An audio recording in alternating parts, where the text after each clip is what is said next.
इस वीडियो को क्वालिटी 720 पर देखना है, तभी वीडियो क्लियर और स्पष्ट दिखाई देगा।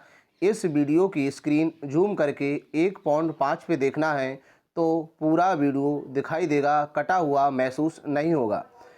नई कविता की प्रमुख प्रकृति है उपरोक्त सभी। नई कविता की प्रमुख प्रवृत्ति है उपरोक्त सभी। रामचरितमानस की भाषा थी अवधि। रामचरितमानस की भाषा थी अवधि। ज्ञान मार्गी शाखा के कवि हैं कबीरदास। ज्ञान मार्गी शाखा के कवि हैं कबीरदास। रीतिकाल के प्रथम आचार्य और महाकवि थे केशव। रीतिकाल के प्रथम आचार्य और महाकवि थे केशव। छायावादी काव्य की विशेषता है अलौकिक सत्ता के प्रति प्रेम। छायावाद काव्य की विशेषता है अलौकिक सत्ता के प्रति प्रेम। हिंदी पद्य साहित्य को बांटा गया है 4 कालों में। हिंदी पद्य साहित्य को बांटा गया है 4 कालों में। हिंदी पद्य साहित्य को बांटा गया है 4 कालों में। रिक्त स्थान। रीतिकाल में वीर रस के कवि हुए भूषण। रीतिकाल में वीर रस के कवि हुए भूषण। सगुण काव्यधारा के अनुसार ईश्वर है साकार। सगुण काव्यधारा के अनुसार ईश्वर है साकार। नीरजा की रचनाकार हैं महादेवी वर्मा। नीरजा की रचनाकार है महादेवी वर्मा। भक्ति काल को भागों में बांटा गया 2। भक्ति काल को भागों में बांटा गया 2। हिंदी साहित्य के इतिहास को भागों में विभाजित किया गया 4। हिंदी साहित्य के इतिहास को भागों में विभाजित किया गया 4। हिंदी साहित्य के इतिहास को भागों में विभाजित किया गया 4। नई कविता का काल अवधि से अब तक मानी गई है 1950। नई कविता की काल अवधि से अब तक मानी गई है 1950। स्थूल के प्रति सूक्ष्म का विद्रोही छायावाद। स्थूल के प्रति सूक्ष्म का विद्रोही छायावाद। स्थूल के प्रति सूक्ष्म का विद्रोही छायावाद। शोषण का विरोध काव्य की प्रमुख विशेषता प्रगतिवादी। शोषण का विरोध काव्य की प्रमुख विशेषता प्रगतिवादी। सुमंत्रानंद पंत जयशंकर प्रसाद के प्रमुख कवि हैं छायावाद। सुमंत्रानंद पंत और जयशंकर प्रसाद के प्रमुख कवि हैं छायावाद। राजनीति में जो सामवाद है वही साहित्य में प्रगतिवाद है। राजनीति में जो सामवाद है वही साहित्य में प्रगतिवाद है। सत्य असत्य कबीरदास के काव्य में रूढ़ियों को खुलकर विरोध हुआ। सत्य कबीरदास के काव्य में रूढ़ियों का खुलकर विरोध हुआ। सत्य रीतिकाल में श्रृंगार रस की प्रधानता थी। सत्य रीतिकाल में श्रृंगार रस की प्रधानता थी। सत्य तार सप्तक प्रयोगवाद कवियों की कविताओं का संग्रह है। सत्य तार सप्तक प्रयोगवाद कविताओं का संग्रह है। सत्य ईश्वर निराकार है कि अवधारणा निर्गुण धारा में है। सत्य ईश्वर निराकार है कि अवधारणा निर्गुण धारा में है। सत्य द्विवेदी युग को हिंदी साहित्य का प्रवेश द्वार माना जाता है।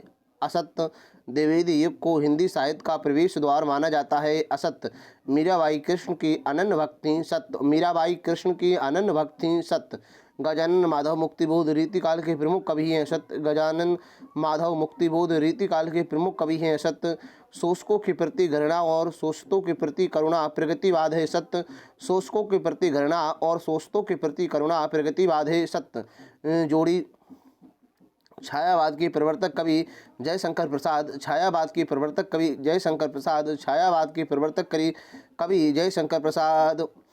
हेम किरीटनी माखनलाल चतुर्वेदी। हिम किरीटनी माखनलाल चतुर्वेदी। हिम किरीटनी माखनलाल चतुर्वेदी। बीजक कबीरदास। बीजक कबीरदास। बीजक कबीरदास। पृथ्वीराज रासो चंद्रवरदाई। पृथ्वीराज रासो चंद्रवरदाई। पृथ्वीराज रासो चंद्रवरदाई। व्यंग की प्रधानता नई कविता। व्यंग की प्रधानता नई कविता। व्यंग की प्रधानता नई कविता। रीतिकालीन कवि केशव। रीतिकालीन कवि केशव। रीतिकालीन कवि केशव। हिंदी साहित्य का स्वर्ण युग भक्तिकाल। हिंदी साहित्य का स्वर्ण युग भक्तिकाल। जोड़ी सूर्यकांत त्रिपाठी निराला छायावाद। सूर्यकांत त्रिपाठी निराला छायावाद। हरिवंश राय बच्चन हालावाद। हरिवंश राय बच्चन हालावाद। तुलसीदास भक्तिकाल। तुलसीदास भक्तिकाल। आलोक धन्ना नई कविता। आलोक धन्ना नई कविता। श्रृंगार काल रीतिकाल। श्रृंगार काल रीतिकाल। द्विवेदी युग में कौन सी भाषा कविता की संवाहिका बनी खड़ी बोली। द्विवेदी युग में कौन सी भाषा कविता की संवाहिका बनी खड़ी बोली। रीतिकाल को और किस नाम से जाना जाता है? मध्यकाल के नाम से। रीतिकाल को और किस नाम से जाना जाता है? मध्यकाल के नाम से। प्रगतिवादी साहित्य किस विचारधारा से प्रेरित है? प्रगतिवादी साहित्य समाजवादी विचारधारा से प्रेरित है। प्रगतिवादी साहित्य किस विचारधारा से प्रेरित है? प्रगतिवादी साहित्य समाजवादी विचारधारा से प्रेरित है। कामायनी किस युग की रचना है? आधुनिक छायावाद की। कामायनी किस युग की रचना है? आधुनिक छायावाद की। राम भक्ति शाखा के प्रमुख कवियों के नाम लिखिए। गोस्वामी तुलसीदास, अग्रदास, नाभादास, सेनापति, दयायन के राम, सूदन, केशवदास आदि। राम भक्ति शाखा के प्रमुख कवियों के नाम लिखिए। गोस्वामी तुलसीदास, अग्रदास, नाभादास, सेनापति, दयाराम, सूदन, केशवदास आदि। अज्ञेय को किसका प्रवर्तक माना जाता है? प्रयोगवाद। अज्ञेय को किसका प्रवर्तक माना जाता है? प्रयोगवाद। हिंदी साहित्य का स्वर्ण युग किस काल को कहा जाता है? भक्ति काल। हिंदी साहित्य का स्वर्ण युग किस काल को कहा जाता है? भक्ति काल। हिंदी कविता में नवीन युग को सूत्रपात का श्रेय किस युग को दिया जाता है? छायावाद। हिंदी कविता में नवीन युग के सूत्रपात का श्रेय किस युग को दिया जाता है? छायावाद को। चंद्रगुप्त किसकी नाट्य रचना है? जयशंकर प्रसाद। चंद्रगुप्त किसकी नाट्य रचना है? जयशंकर प्रसाद। भारतेंदु युग के निबंधकारों में से नहीं है विद्या निवास मिश्र। भारतेंदु युग के निबंधकारों में से नहीं है इनके विद्या निवास मिश्र। भारतेंदु काल के नाटककार हैं बालकृष्ण भट्ट। भारतेंदु काल के नाटककार हैं बालकृष्ण भट्ट। सुप्रसिद्ध उपन्यास चंद्रकांता संतति के उपन्यासकार हैं देवकी नंदन इनके खन्नी। सुप्रसिद्ध उपन्यास चंद्रकांता संतति के उपन्यासकार हैं देवकी नंदन इनके खत्री, देवकी नंदन खत्री या देवकी नंदन खन्नी। अतीत के चलचित्र विधा है रेखाचित्र। अतीत के चलचित्र विधा है रेखाचित्र। रेखा चित्रकार हैं महादेवी वर्मा। रेखा चित्रकार हैं महादेवी वर्मा। नव जागरण का युग है भारतेंदु युग। नव जागरण का युग है भारतेंदु युग। रिक्त स्थान। हिंदी का पहला मौलिक उपन्यास है परीक्षा गुरु। हिंदी का पहला मौलिक उपन्यास है परीक्षा गुरु। हिंदी साहित्य के श्रेष्ठ व्यंग निबंध लेखक हैं शरद जोशी। हिंदी साहित्य के श्रेष्ठ व्यंग निबंध लेखक हैं शरद जोशी। साहित्य में प्रमुखता एक व्यक्ति को मिलती है जीवनी। साहित्य में प्रमुखता एक व्यक्ति को मिलती है जीवनी के आगमन के साथ ही हिंदी आलोचना का प्रारंभ माना जाता है भारतेंदु हरिश्चंद्र। के आगमन के साथ ही हिंदी आलोचना का प्रारंभ माना जाता है भारतेंदु हरिश्चंद्र। सूर का स्वागत की रचना है दुष्यंत कुमार। सूर का स्वागत की रचना है दुष्यंत कुमार। प्रगतिशील लेखक संघ की स्थापना में हुई 1936। प्रगतिशील लेखक संघ की स्थापना में हुई 1936 में लेखक स्वयं अपने जीवन की कथा पाठकों के समक्ष प्रस्तुत करता हूँ। आत्मकथा। मैं लेखक स्वयं अपने जीवन की कथा पाठकों के समक्ष प्रस्तुत करता हूँ। आत्मकथा। हिंदी का प्रथम संस्मरण इनके लेखक को माना जाता है पदम सिंह शर्मा। हिंदी का प्रथम संस्मरण लेखक को माना जाता है पदम सिंह शर्मा। सत्य असत्य। रेखाचित्र गद्य साहित्य की एक प्रमुख विधा है असत्य। रेखाचित्र गद्य साहित्य की एक प्रमुख विधा है असत्य। डॉक्टर नगेंद्र कहानीकार हैं असत्य। डॉक्टर नगेंद्र कहानीकार हैं असत्य। जयशंकर प्रसाद का एकांकी एक घूंट है सत्य। जयशंकर प्रसाद का एकांकी एक घूंट है सत्य। नाटक और एकांकी विधा में कोई अंतर नहीं है असत्य। नाटक और एकांकी विधा में कोई अंतर नहीं है असत्य। आवारा मसीहा एक आत्मकथा है असत्य। आवारा मसीहा एक आत्मकथा है असत्य। एकांकी दृश्य काव्य का रूप होता है सत्य। एकांकी दृश्य काव्य का रूप होता है सत्य। जीवनी सत्य घटनाओं पर आधारित होती है सत्य। जीवनी सत्य घटनाओं पर आधारित होती है सत्य। रानी केतकी की कहानी को हिंदी का सर्वप्रथम लघु उपन्यास मानते हैं सत्य। रानी केतकी की कहानी को हिंदी का सर्वप्रथम लघु उपन्यास मानते हैं सत्य। जोड़ी। क्या भूलूं क्या याद करूं आत्मकथा। क्या भूलूं क्या याद करूं आत्मकथा। दीपदान एकांकी। दीपदान एकांकी। गोदान उपन्यास। गोदान उपन्यास। गोदान उपन्यास। कंकाल जीवनी। कंकाल कंकाल नाटक। कंकाल नाटक। कंकाल नाटक। कमल कलम का सिपाही का जीवनी। कलम का सिपाही जीवनी। कलम का सिपाही जीवनी। हिंदी गद्य साहित्य की धरोहर। हिंदी गद्य साहित्य की धरोहर। हिंदी गद्य निबंध। हिंदी गद्य साहित्य की धरोहर निबंध। हिंदी गद्य साहित्य की धरोहर निबंध। आत्मकथा के क्षेत्र से निकली विधा संस्मरण। आत्मकथा के क्षेत्र से निकली विधा संस्मरण। एक शब्द या एक वाक्य में उत्तर। यात्रा साहित्य के किसी लेखक का नाम लिखिए कन्हैया लाल मिश्र। यात्रा साहित्य के किसी लेखक का नाम लिखिए कन्हैया लाल मिश्र। कहानी के मुख्यतः कितने तत्व प्रचलित हैं? 6। कहानी के मुख्यतः कितने तत्व प्रचलित हैं? 6। समाचार, विचार तथा दृश्य का संगम किस विधा के लिए कहा जा सकता है? रिपोर्टाज के लिए। समाचार, विचार तथा दृश्य का संगम किस विधा के लिए कहा जा सकता है? रिपोर्टाज के लिए। डायरी विधा में सर्वप्रथम लेखन किसने किया? डॉक्टर धीरेन्द्र वर्मा। डायरी विधा में सर्वप्रथम लेखन किसने किया? डॉक्टर धीरेन्द्र वर्मा। उपन्यास सम्राट किसे कहा जाता है? प्रेमचंद्र को। उपन्यास सम्राट किसे कहा जाता है? प्रेमचंद्र को। सही विकल्प। वे विभिन्न शब्द जिनका स्रोत यानी कि संस्कृत से नहीं है, भारत में ग्राम्य क्षेत्रों तथा अथवा जनजातियों में बोली जाने वाली विभिन्न यानी कि भाषा परिवारों के कहलाते हैं क्षेत्रीय शब्द। वे विभिन्न शब्द जिनका स्रोत संस्कृत नहीं है, भारत में ग्राम्य क्षेत्रों अथवा जनजातियों में बोली जाने वाली विभिन्न यानी कि भाषा परिवारों के हैं कहलाते हैं क्षेत्रीय शब्द। निम्न में से अवधारणा बोधक यानी कि निपात यानी कि शब्द नहीं है। काश। निम्न में से अवधारणा बोधक निपात शब्द नहीं है। काश। काश आज वर्षा होती। इस वाक्य में काश का कौन सा निपात शब्द है? विस्मय याधिबोधक। काश आज वर्षा होती। इस वाक्य में काश कौन सा निपात शब्द है? विस्मादिबोधक हो। निम्न शब्दों में से तकनीक शब्द नहीं है। अंगोछा। निम्न शब्दों में से तकनीकी शब्द नहीं है। अंगोछा। निम्नलिखित में से विज्ञान संबंधी तकनीकी शब्द हैं। नाभिक। निम्न में से विज्ञान संबंधी तकनीकी शब्द हैं। नाभिक। रिक्त स्थान। वाय शब्द जो क्षेत्र विशेष में बोले जाते हैं कहलाते हैं क्षेत्रीय शब्द। वाय शब्द जो क्षेत्र विशेष में बोले जाते हैं कहलाते हैं क्षेत्रीय शब्द। क्षेत्रीय। किसी निर्मित अथवा खोजी गई वस्तु अथवा विचार को व्यक्त करने वाले शब्द कहलाते हैं तकनीकी शब्द। किसी निर्मित अथवा खोजी गई वस्तु अथवा इनके विचार को व्यक्त करने वाले शब्द कहलाते हैं तकनीकी शब्द। वे शब्द जो किसी ज्ञान विज्ञान के विशेष क्षेत्र में एक विशिष्ट तथा निश्चित अर्थ में प्रयुक्त किए जाते हैं कहलाते हैं तकनीकी शब्द। वे शब्द जो किसी ज्ञान विज्ञान के विशेष क्षेत्र में एक विशिष्ट तथा निश्चित अर्थ में प्रयुक्त किए जाते हैं कहलाते हैं तकनीकी शब्द। वाक्य में अर्थ पर बल देने के लिए इस्तेमाल किए जाते हैं निपात शब्द। यानी कि वाक्य में अर्थ पर बल देने के लिए इस्तेमाल किए जाते हैं निपात शब्द। हालदार साहब अब भी नहीं समझ पाए मैं भी शब्द हूँ निपात। हालदार साहब अब भी नहीं समझ पाए मैं भी शब्द हूँ निपात। शब्द युग्म के प्रकार हैं 4। शब्द युग्म के प्रकार हैं 4। जब एक ही शब्द की पुनरावृत्ति होती है तो उसे कहते हैं पुनरुक्त यानी कि शब्द युग्म। जब एक ही शब्द की पुनरुक्ति होती है तो उसे कहते हैं पुनरुक्त शब्द युग्म। सत्य असत्य। तौलियाँ तकनीकी शब्द है असत्य। तौलियाँ तकनीकी शब्द है असत्य। आवृत्ति निपात शब्द है असत्य। आवृत्ति निपात शब्द है असत्य।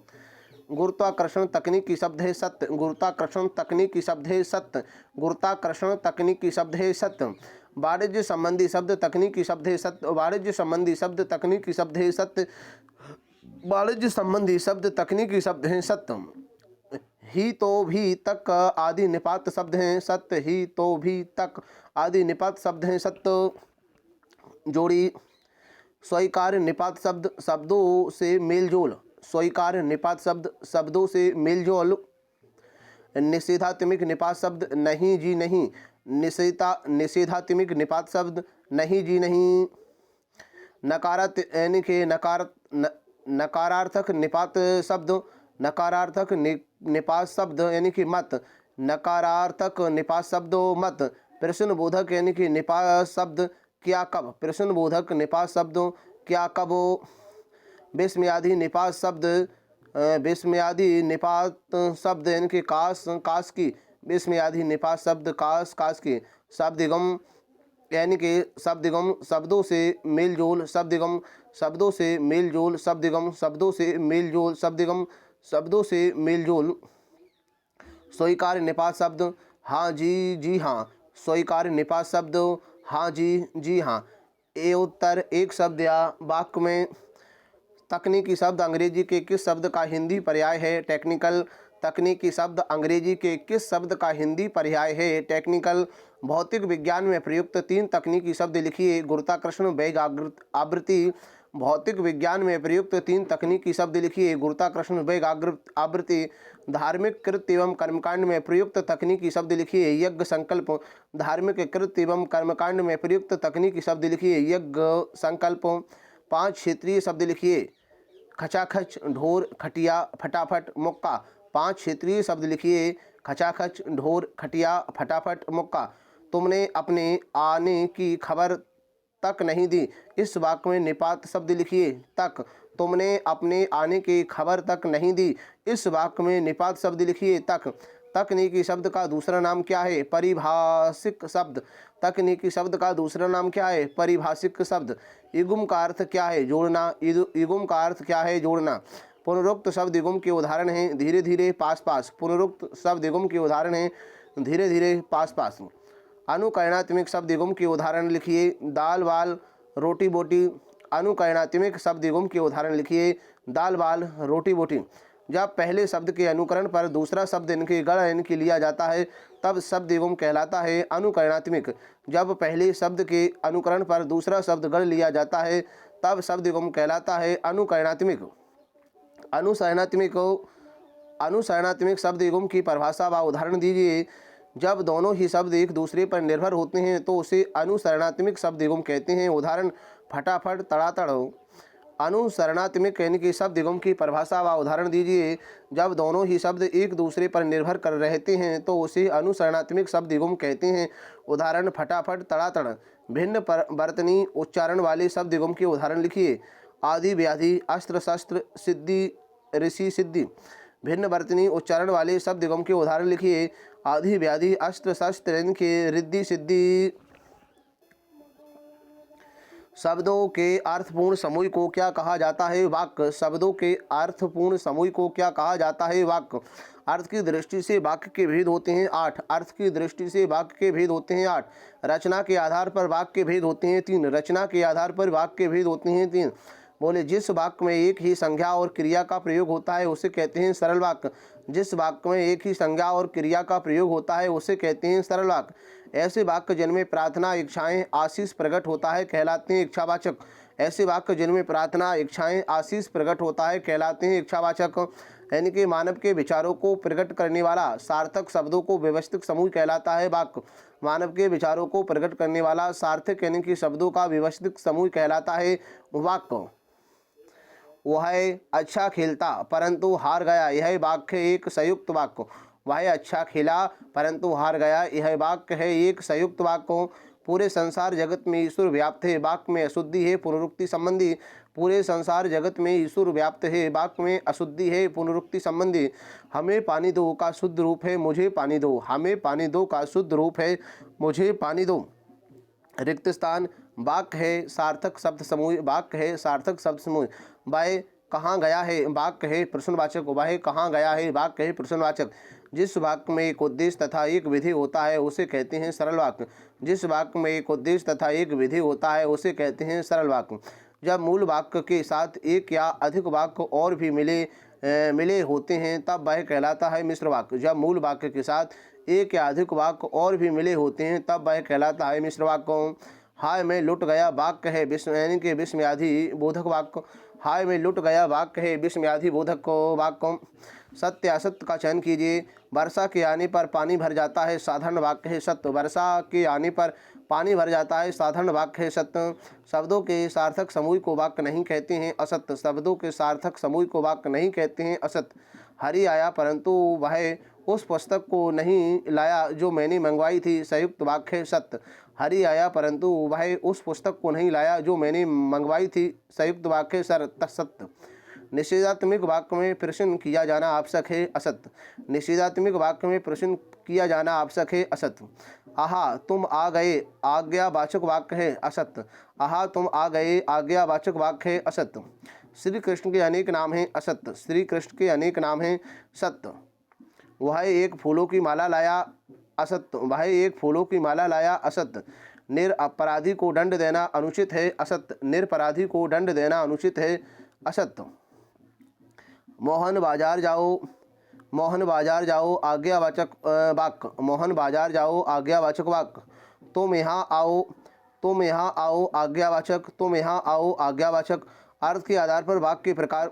अर्थ के आधार पर वाक्य के प्रकार 8। अर्थ के आधार पर वाक्य के प्रकार 8। तुम घर मत जाओ निषेध वाचक वाक्य। तुम घर मत जाओ निषेध वाचक वाक्य। तुम घर मत जाओ निषेध वाचक वाक्य। हे राम क्या क्या सहना पड़ेगा वाक्य।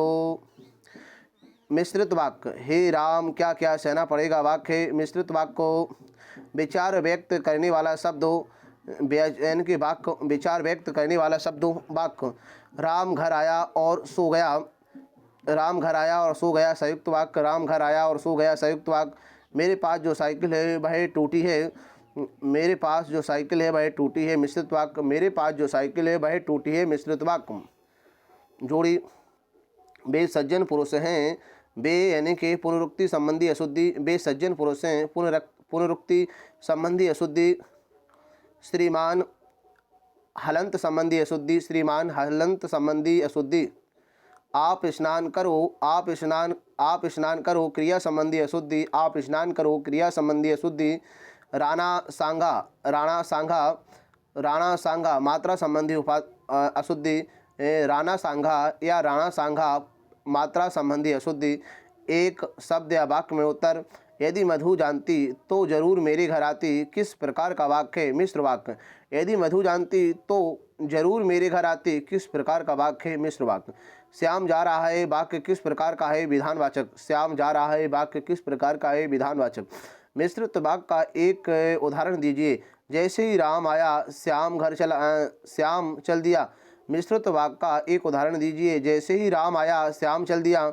जब कई सरल और मिश्रित वाक्य समूह अवयवों के द्वारा एक ही वाक्य में जुड़े रहते हैं तब वह वाक्य कहलाता है संयुक्त। जब कई सरल और मिश्रित यानी कि वाक्य समूह अवयवों के द्वारा एक ही वाक्य में जुड़े रहते हैं तब वह वाक्य कहलाता है संयुक्त। वाक्यों का वर्गीकरण मुख्यतः कितनी दृष्टियों से किया जाता है। दो दृष्टियों से। अर्थ एवं रचना के आधार पर वाक्यों का वर्गीकरण मुख्यतः कितनी दृष्टियों से किया जाता है। दो दृष्टियों से। अर्थ एवं रचना के आधार पर राम घर पर है का संधिवाचक रूप क्या होगा। शायद राम घर पर हो। राम घर पर है का संधिवाचक रूप क्या होगा। शायद राम घर पर हो। वह भाग्यवान स्त्री है वाक्य को शुद्ध करके लिखिए। वह भाग्यशाली स्त्री है। वह भाग्यवान स्त्री है वाक्य को शुद्ध करके लिखिए। वह भाग्यशाली स्त्री है। वचन संबंधी अशुद्धि का कोई एक उदाहरण दीजिए। अशुद्ध, मैंने अनेकों स्थान देखे। शुद्ध, मैंने अनेक स्थान देखे। वचन संबंधी अशुद्धि का कोई एक उदाहरण दीजिए। अशुद्ध, मैंने अनेकों स्थान देखे। शुद्ध, मैंने अनेक स्थान देखे। वाक्य रचना में समानता होने वाली कोई चार अशुद्धियों के नाम लिखिए। वचन संबंधी अशुद्धि, अर्थ संबंधी अशुद्धियाँ, मात्रा संबंधी अशुद्धियाँ, लिंग संबंधी अशुद्धियाँ। वाक्य रचना में समानता होने वाली कोई चार अशुद्धियाँ के नाम लिखिए। वचन संबंधी अशुद्धियाँ, अर्थ संबंधी अशुद्धियाँ, मात्रा संबंधी अशुद्धियाँ, लिंग संबंधी अशुद्धियाँ। क्रिया संबंधी अशुद्धि का कोई एक उदाहरण दीजिए। अशुद्ध, आप घर जाओ। शुद्ध, घर पर आ जाइए। क्रिया संबंधी अशुद्धि का कोई एक उदाहरण दीजिए। अशुद्ध, आप घर जाओ। शुद्ध, आप घर जाइए। सही विकल्प अंगार उगलना का अर्थ है कठोर वचन कहना। अंगार उगलना का अर्थ है कठोर वचन कहना। आँखों पर चर्बी छाना का अर्थ है अभिमान करना। आँखों पर चर्बी छाना का अर्थ है अभिमान करना। आंधी के आम का अर्थ है सस्ती वस्तु। आंधी के आम का अर्थ है सस्ती वस्तु। मंत्र फूकना का अर्थ है बरग लाना। मंत्र फूकना का अर्थ है बरग लाना। मक्खी पर मक्खी मारना का अर्थ है समय व्यर्थ खो देना। मक्खी पर मक्खी मारना का अर्थ है समय व्यर्थ खो देना। खुलेआम खुले खजाने का अर्थ है सबके सामने प्रकट रूप में। खुलेआम खुले खजाने का अर्थ है सबके सामने प्रकट रूप में। रिक्त स्थान लोक प्रसिद्ध उक्ति कहलाती है लोकोक्ति। लोक प्रसिद्ध उक्ति कहलाती है लोकोक्ति। दाल न गलना मुहावरे का अर्थ है सफल न होना। दाल न गलना मुहावरे का अर्थ है सफल न होना। एक पंथ यानी कि प्रसिद्ध मुहावरा है दो काज। एक पंथ प्रसिद्ध यानी कि मुहावरा है दो काज। तन पर नहीं लत्ता पान खाए कलकत्ता का अर्थ है यानी कि झूठा दिखावा। तन पर नहीं लत्ता पान खाए कलकत्ता का अर्थ है झूठा दिखावा। धोबी का कुत्ता घर का ना घाट का एक है लोकोक्ति। धोबी का कुत्ता घर का ना घाट का एक है लोकोक्ति। टेढ़ी खीर मुहावरे का अर्थ है कठिन कार्य। टेढ़ी खीर मुहावरे का अर्थ है कठिन कार्य। सत्य असत्य लोक प्लस उक्ति से लोकोक्ति शब्द की उत्पत्ति हुई है। सत्य लोक प्लस उक्ति से लोकोक्ति शब्द की उत्पत्ति हुई है। सत्य लोकोक्ति और मुहावरे समान नहीं है। सत्य लोकोक्ति और मुहावरे समान नहीं है। सत्य लोकोक्ति पूर्ण स्वतंत्र होती है जबकि मुहावरा पूर्ण स्वतंत्र नहीं होता है। सत्य लोकोक्ति पूर्ण स्वतंत्र होती है जबकि मुहावरा पूर्ण स्वतंत्र नहीं होता है। सत्य चिराग तले अंधेरा का अर्थ है चिराग के नीचे अंधेरा। असत, चिराग तले अंधेरा का अर्थ है चिराग के नीचे अंधेरा। असत, अपनी अपनी ढपली अपना अपना राग, यह एक लोकोक्ति है। सत्य, अपनी अपनी ढपली अपना अपना राग, यह एक लोकोक्ति है। सत्य, काला अक्षर भैंस बराबर का अर्थ साक्षर होना है। असत्य, काला अक्षर भैंस बराबर का अर्थ साक्षर होना है। असत्य जोड़ी, तीन तेरा होना बिखर जाना, तीन तेरह होना बिखर जाना एकमात्र सहारा के लिए मुहावरा है। अंधे की लाठी, एकमात्र सहारा के लिए मुहावरा है। अंधे की लाठी, आँख मूंद लेने का अर्थ है उदासीन हो जाना। आँख मूंद लेने का अर्थ है उदासीन हो जाना। आँखों पर पट्टी बांधना, अनदेखा करना। आँखों पर पट्टी बांधना, अनदेखा करना। लक्ष्यार्थ, लक्ष्यार्थ मुहावरा, लक्ष्यार्थ मुहावरा। उत्तर, एक शब्द या वाक्य में ऐसा लघु वाक्यांश जिसके प्रयोग से भाषा में सौंदर्य उत्पन्न होता है क्या कहलाता है? मुहावरा। ऐसा लघु वाक्यांश जिनके प्रयोग से भाषा में सौंदर्य उत्पन्न होता है क्या कहलाता है? मुहावरा। उल्टी गंगा बहाना का क्या अर्थ है? परंपरा के विपरीत कार्य करना। उल्टी गंगा बहाना का क्या अर्थ है? परंपरा के विपरीत कार्य करना। दूसरा घर कर लेना, मुहावरे का क्या अर्थ है? दूसरा विवाह कर लेना। दूसरा घर कर लेना, मुहावरे का क्या अर्थ है? दूसरा विवाह कर लेना। गागर में सागर वरना का क्या अर्थ है? थोड़े में बहुत कहना। गागर में सागर वरना का क्या अर्थ है? थोड़े में बहुत कहना। कान देना, मुहावरे का अर्थ वाक्य प्रयोग द्वारा स्पष्ट कीजिए। अर्थ है ध्यान देना। कान देना, मुहावरे का अर्थ है ध्यान देना। वाक्य प्रयोग, पिता की बातों पर ध्यान दिया करो, बाद में काम आएगी। आगे नाथ ना पीछे पगया, लोकोक्ति का अर्थ है इनके वाक्य प्रयोग द्वारा स्पष्ट कीजिए। तो अर्थ, किसी प्रकार की जिम्मेदारी ना होना। आगे नाथ ना पीछे पगया, अर्थ किसी प्रकार की जिम्मेदारी ना होना। वाक्य प्रयोग, राम के पिता धनवान होने के कारण वह आगे नाथ ना पीछे पगया इनके बना फिरता है। चांदी का जूता मारता है, लोकोक्ति का सही अर्थ है रिश्वत या घूस देना। चांदी का जूता मारना, रिश्वत या घूस देना। सही विकल्प, मध्य प्रदेश में रीवा, सतना, सीधी, शहडोल आदि जिलों की प्रमुख बोली है बघेली। मध्य प्रदेश में रीवा, सतना, सीधी, शहडोल आदि जिलों की प्रमुख बोली है बघेली। भाषा की सबसे सीमित और छोटा रूप है बोली। स्थानीय भाषा कहलाती है बोली। भाषा की सबसे सीमित और छोटा रूप है बोली। स्थानीय भाषा कहलाती है बोली। क्षेत्रीय भाषा कहा जाता है विभाषा को। क्षेत्रीय भाषा कहा जाता है विभाषा को। संकर सृष्टि कहा जा सकता है लोक संस्कृति को। संकर सृष्टि कहा जा सकता है लोक संस्कृति को। राज्य विशेष में कामकाज की भाषा कहलाती है राजभाषा। राज्य विशेष में कामकाज की भाषा कहलाती है राजभाषा। रिक्त स्थान, एक भाषा क्षेत्र में कई होती हैं लोक यानी कि उपबोलियाँ। एक भाषा क्षेत्र में कई होती हैं उपबोलियाँ। जब बोली किसी कारण से महत्व प्राप्त कर लेती है तो वह कहलाती है भाषा। जब बोली किसी कारण से महत्व प्राप्त कर लेती है तो वह कहलाती है भाषा। प्रत्येक स्वतंत्र राष्ट्र की एक सर्वसम्मत होती है राष्ट्रभाषा। प्रत्येक स्वतंत्र राष्ट्र की एक सर्वसम्मत होती है राष्ट्रभाषा। माँ द्वारा सिखाई गई भाषा को कहते हैं मातृभाषा। माँ द्वारा सिखाई गई भाषा को कहते हैं मातृभाषा। सरकारी कामकाज की भाषा कहलाती है राजभाषा। सरकारी कामकाज की भाषा कहलाती है राजभाषा। सत्य, असत्य का चयन कीजिए। भारत की राजभाषा हिंदी है। सत्य, भारत की राजभाषा हिंदी है। सत्य, मालवी और निमाड़ी क्षेत्रीय भाषाएं हैं। सत्य, मालवी और निमाड़ी क्षेत्रीय भाषाएं हैं। सत्य, राजभाषा और राष्ट्रभाषा एक ही है। सत्य, राजभाषा और राष्ट्रभाषा एक ही है। सत्य, पंजाब क्षेत्र की मातृभाषा पंजाबी है। सत्य, पंजाब क्षेत्र की मातृभाषा पंजाबी है। सत्य, सरकारी कामकाज की भाषा को राजभाषा कहते हैं। सत्य, सरकारी कामकाज की भाषा को राजभाषा कहते हैं। सत्य, भाषा का संबंध यानी कि मनुष्य की ध्वनियों से होता है। सत्य, भाषा का संबंध मनुष्य की ध्वनियों से होता है। सत्य, राष्ट्रभाषा के लिए संपर्क भाषा शब्द का भी प्रयोग किया जाता है। सत्य, राष्ट्रभाषा के लिए संपर्क भाषा शब्द का भी प्रयोग किया जाता है। सत्य जोड़ी, विराचन, विराचन पंजाबी सिंधी, विराचन यानी कि पंजाबी यानी कि सिंधी। महाराष्ट्री यानी कि मराठी कोंकणी, महाराष्ट्री मराठी कोंकणी। ब्रज या क्षेत्रीय भाषा विभाषा यानी कि ब्रज या क्षेत्रीय भाषा विभाषा। ब्रज या क्षेत्रीय भाषा विभाषा। अर्धमागधी पूर्वी हिंदी, अर्धमागधी पूर्वी हिंदी। सौर सैनी पश्चिमी हिंदी, सौर सैनी पश्चिमी हिंदी को कहते हैं। एक शब्द या वाक्य में उत्तर, राजभाषा को अंग्रेजी में क्या कहते हैं? Official language. राजभाषा को अंग्रेजी में क्या कहते हैं? Official language. घर के सदस्य अपने विचारों का आदान प्रदान किस भाषा में करते हैं? मातृभाषा। घर के सदस्य अपने विचारों का आदान प्रदान किस भाषा में करते हैं? मातृभाषा।